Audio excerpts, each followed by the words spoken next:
Hey, how you doing? Dave Roberts here. So today, for this month, I want to talk about the powers of a popping cork, man. I know, I'm sure everyone's probably heard about it. You might not have ever thrown it, but I've come to make sure that I always have one rod, always set up with a popping cork. You can throw it year round. You can throw it in bayous. You can throw it in channels, from flats, rough days, calm days, shallow water, deep water, jetties. Doesn't matter.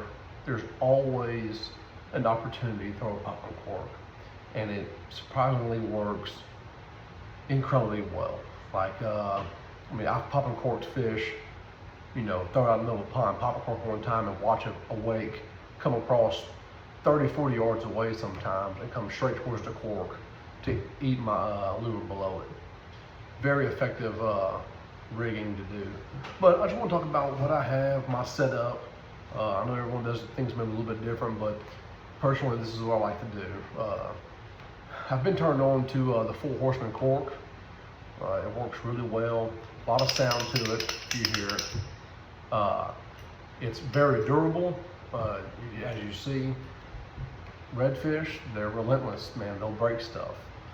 So that's why I really like that, the Full Horseman. And two, it doesn't quite rust as bad as some of the other ones. I've had some, actually, the wire in the middle snap in half because of just rust issues. That's not something you want to do, especially when you get big fish. But when I rig mine, I like to rig mine pretty shallow. It may look like a lot here, but in reality it's probably 12 inches of line, maybe a foot underneath the cork. I like to rig it real shallow. That way you can throw it in the marsh and the ponds. That's just the way I like to do it. Keeps it above the grass, keeps it above the rocks. Works really well, and I even wouldn't be opposed to making it a little bit shorter, even 6 to 8 inches down. Very short. The shorter, personally, I think it works just a little bit better. That sound is drawing the redfish up. That's what they want to eat. Bottom of it always have a 16th ounce jig head, and I tied on the cray knot, which was done by Lefty Cray. All my fly fish, same knot I use. But I like it because, as you see, look, there's so much movement in the hook, which will put your lure just a little bit more movement, especially when you're popping it, when you're reeling it, and especially if it's a little bit choppier that day and your bobber's moving up and down. That'll give your lure just a little bit more movement in the water. But no, that's my setup. That's what I like to do. It's easy.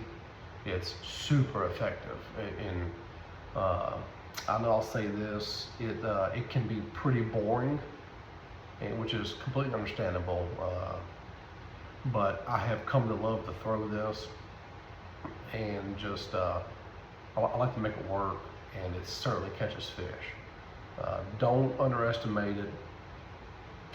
Here it is. Y'all go have fun, and remember, if it's a slow day, when in doubt, pop them out.